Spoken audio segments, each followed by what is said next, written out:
back into Nightmare Falls video. Sorry, this is not set up properly. No, that's good. Should be good. So this is another quarantine stories.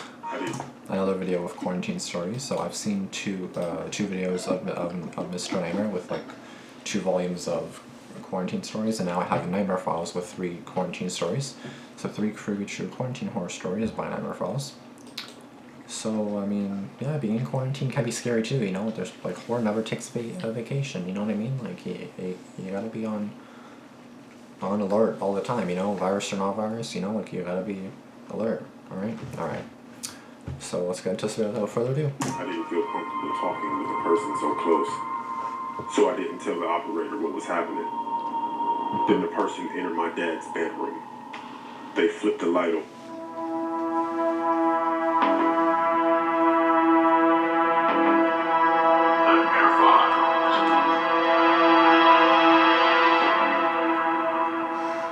This video ought to be good, to be honest. This one should be good. Oh no.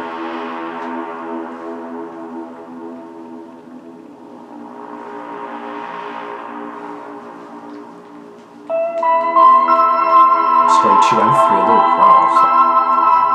So one guy has 2 stories. Wow. That's not fun. Recently, we all know what has been going on around the world. The coronavirus. Well, this story took place on April 3rd, 2020. I live in Akron, Ohio with my mother. My mother's a nurse and she works in Cleveland Clinic Hospital at night 5 days a week. On this day, my mother went to work at 8 p.m., so I was there by myself. I'm 17, so I'm more than capable to stay at home. I decided to make myself some dinner right after my mother left because she told me to fend for myself. By 9 o'clock, I was getting ready to sit down to eat when I heard a knock at the door. I looked at my phone and double-checked the time, and sure enough, it was 9:04 p.m. I thought it was weird being that it was so late. I looked through the peephole, and it was some random guy I'd never seen before. I asked him what he wanted, and he asked me if Gigi was home. I told him that no, Gigi lives here. He then said, oh, and then asked me if I was sure. I said I'm positive. Positive, yeah. He took out a picture and put it up to the peephole and told me that it was Gigi in the picture. I'm positive. At this point, I should have told him again that she's not here, but I didn't. I told him that I can't see it through the peephole, and he proceeded to tell me that I should open the door so that he can show me the picture. I told him that I don't know about that due to the quarantine. He kept asking me, so I said fine. I grabbed my mask and opened the door, but I kept my chain on. But as I was opening the door, I swear this guy slightly pushed it. Exactly. Then he looked surprised when it didn't open. Mm-hmm. I asked him what he was doing, and he said, my bad, I tripped. I said, no, you didn't. You weren't even moving, and I slammed the door. I looked back through the peephole, and he took off running. I kept looking outside for about 20 minutes just in case he tried to come back.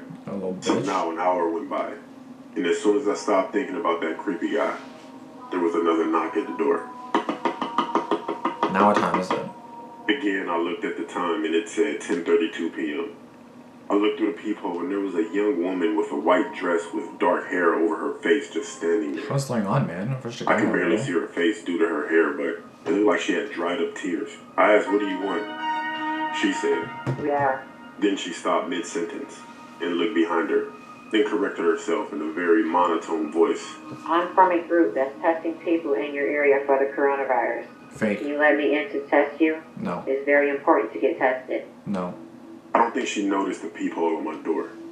She looked behind her again and whispered to someone, but I couldn't see who it was. Then I saw the same guy from earlier walk from behind her and headed to my backyard. Of course. I ran to my back door to make sure it was locked. Looked outside, but I didn't see him. I ran back to the front door and looked back to the peephole, and the girl was just standing there staring at the door, not moving, not even blinking. Then I heard someone messing with my back door. It was the guy from earlier along with another guy. I screamed that I'm calling the cops. Then I heard them run away. Then I could see them out my side window running. I looked back in the front and I saw them dragging the woman away. It looked like she didn't want to go with them. Dragging the woman The police away. came over and insisted that it was a prank.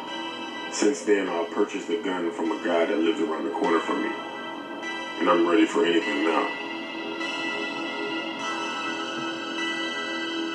I mean, yeah, it's probably nice to have a gun with you, you know, just feel safe. Like, that'd be great. Like, oh, I don't have long story about no burglars, just have a gun. Oh, and that's it, you're fine. Well, you should be fine, unless they have a gun too, but... That was pretty scary. Don't answer the door to I'm strangers. 15 years old, and I prefer my full name was not revealed. But virus or no But virus? my name is Luke. Okay. This happened to me about 2 weeks ago, while I was quarantined because of the coronavirus. There has been no school. I've been able to stay home a lot more. On a Friday night, my parents went to go visit my older brother, who was 25, in the city to check on him, while I stayed at home because I wasn't feeling well. At around 10 o'clock, my mom texted me that they would be staying the night at my brother's house and would be back in the morning. I started to feel better and stayed up late a couple more hours playing video games. Then I heard my backyard gate open. Here it comes. My window was right by the backyard, but I thought it could have been my dad. But then I heard a voice I didn't recognize by my window. I couldn't understand what they were saying, but I immediately got scared. I started searching for my phone, but I couldn't find it. And since we didn't have a house phone, my iPhone was the only way to contact my parents. I started hearing pounding on my back door. How about the police? Which That's a gave better me option. goosebumps. I turned off my computer and crawled under my bed. I heard 3 more pounds on the door until it finally burst open. And I heard the intruders in my house. I knew I had to arm myself in case they found me, so I grabbed a screwdriver by my nightstand. As I did this, I heard the voices of 3 men speaking Spanish. As I went to crawl back under my bed, I knocked down my book on my dresser, and it made a loud thud. Of course it did. Then I heard more Spanish and someone walking. How cliche. They were walking towards my bedroom. I hid under my bed. As I saw someone enter my room, I was afraid. I covered my mouth as I watched the figures search around my room for about 30 seconds, until giving up and leaving. Put my ear down to the floor, and I heard rustling going on in the basement, and loud yells in Spanish as if 2 men were arguing. I then finally found my phone on the floor under my sweatshirt and informed the police of my situation, and whispered as much as I could. I asked the operator if I should run, but the lady told me to stay hidden. In like 5 minutes, I heard the police sirens move toward my house, and the 3 Spanish men began scurrying up the stairs. I heard all of them exit the back door and towards the back gate. After hearing that, I hung up and got from under the bed and went toward the living room. As I heard an officer knocking on the door, calling out police, I ran towards the door until from behind I was tackled by someone. I let out a scream as someone's hand covered my mouth and began choking me with their arm. Oh my god. The officer kicked down the front door and aimed his gun at me and yelled at the man choking me to let me go. The man let me go, and I almost threw up. Another officer entered and escorted me outside, where I explained everything. The officer from earlier brought in the guy who choked me, who was bald, had a black goatee, and tattoos all over his neck. He cursed me out and told me that if the cops didn't show up, he would have killed me. I finally called my parents, who came home in less than an hour, where the officer explained to my dad that they entered the backyard because the back gate was not locked. And they bust through my door because I didn't use the chain lock. As the police checked out the house, they saw that the kitchen and basement pantry had been raided, along with some valuables, like some of my mom's jewelry. Unfortunately, the 2 other men still have not been caught, and I haven't heard anything since. Assholes. I spoke with my dad afterwards, and he believed that they were stealing food because of the virus. But the part that puzzled me is while they would rob houses, people were at home. Yeah, right? My dad has become a lot more paranoid since that situation. Like, everyone's gonna be at locking home. every door, and is set to installing security alarms and cameras. And I'm very glad that he did that. Like, locking every door Because I'm should be afraid already that normal. the one guy who was arrested will come back and fulfill his wish to kill me. That's honestly terrifying. Like, you're 15, and then, you know, you're just trying to chill, play video games, do whatever you're doing as a teen, and then boom, that happens. I can't even imagine. Like, I'm 20, and I can't even imagine it happening now, and never mind freaking 15. Oh my god. I'm glad you're okay, though. Jesus. This happened to me May 30th, 2020. Wait, isn't this the same guy? It's me. loop again. Holy My crap. parents were a couple of blocks away from where I lived because they were staying at my aunt's house. Okay. My aunt is paranoid schizophrenic, so she has special needs and such. Anyways, it was around 4 a.m. I was a night owl, so I stayed up late playing The Last of Us and drinking soda. I suddenly had the urge to go to the bathroom, so I paused the game and walked into the bathroom and did my business. While I was washing my hands, I heard someone cough from outside of my house, near the gate that leads into my backyard. Since not even a few moments ago, my home was invaded. I freaked the hell out, and I ran into my dad's bedroom and pulled out the case where he kept his handgun. Since Good. what happened before, my dad became paranoid and bought a .44 Magnum, just in case we had to use it. I wasn't supposed to know about it, but my brother told me since my dad told him. I grabbed the gun and then I hid under my dad's bed as I heard the back screen door open and some noise at the back door. It sounded like he was messing with the back doorknob. I hoped he would fail to get inside and leave, but it seems like nothing can go right for me this year. By the way, I live in Minneapolis. The person somehow got the door open and had entered the house. The back door leads into the basement as I heard the person go downstairs. I then remember my phone in my pocket. I dialed 911. As soon as the operator picked up, I heard the person walk upstairs and walk into the kitchen and began opening and closing all the drawers and cabinets. It's the same person again. I didn't feel comfortable the two talking with that- the person so close, so I didn't tell the operator what was happening. Then the person entered my dad's bedroom. They flipped the light open and began digging around through some of my dad's files. I identified the person as this big fat man wearing a stained white robe. So it's someone else. Then I got an alert on my phone. It was a text from my friend, who I was playing video games with, asking me what I was doing. Hiding. I cringed and I clenched my teeth in fear. I asked myself if I was willing to shoot someone. However, I then realized that I had my phone on silent, so it was only a vibration. Okay. The Well, man still. heard something though, and began moving the blankets on my dad's bed. I gripped the revolver handle tight, as I then saw the man leave the room and move into another part of my house. I got on the phone with the police and explained the situation to the operator, and alerted her of suspicions that a KKK member was in my house, because there were rumors that the KKK were in our county. The 911 operator suggested that I remain hidden. I then heard the man walk back into the kitchen, and then I heard a loud thud.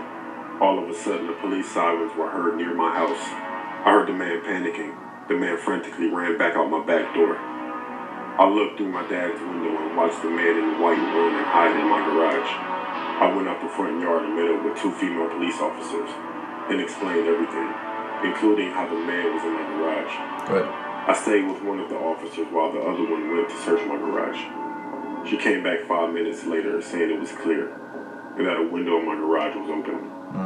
I called my parents, who came back home. The cops left shortly after we filed a report. My dad became paranoid and searched the garage, where he found a piece of white cloth underneath his car. I don't know if it was really KKK, but that was another terrifying experience of my life while in quarantine. My dad has ordered security cameras to prevent any break-in from happening a third time. Just be safe out there.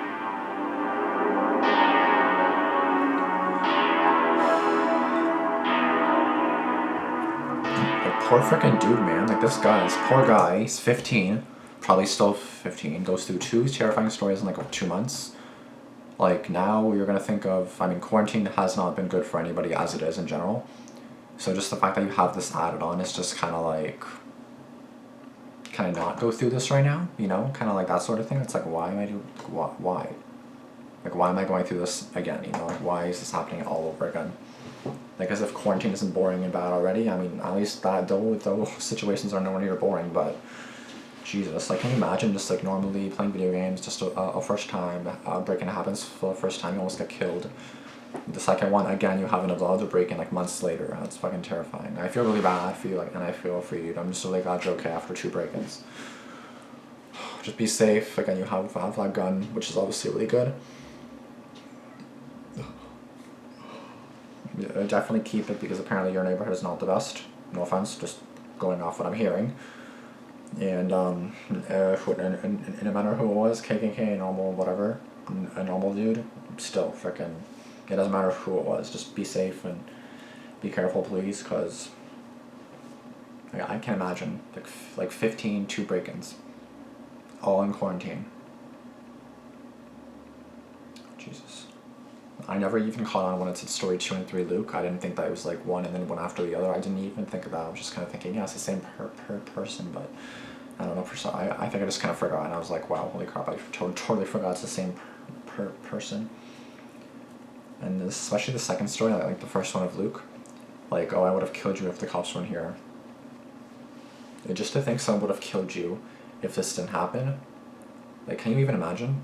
Like, I can't even imagine how fucking petrifying that would be. I'm super glad that you're okay. I don't know, you're probably not watching this, but thank God you're okay, and just please stay safe and do whatever you're doing, and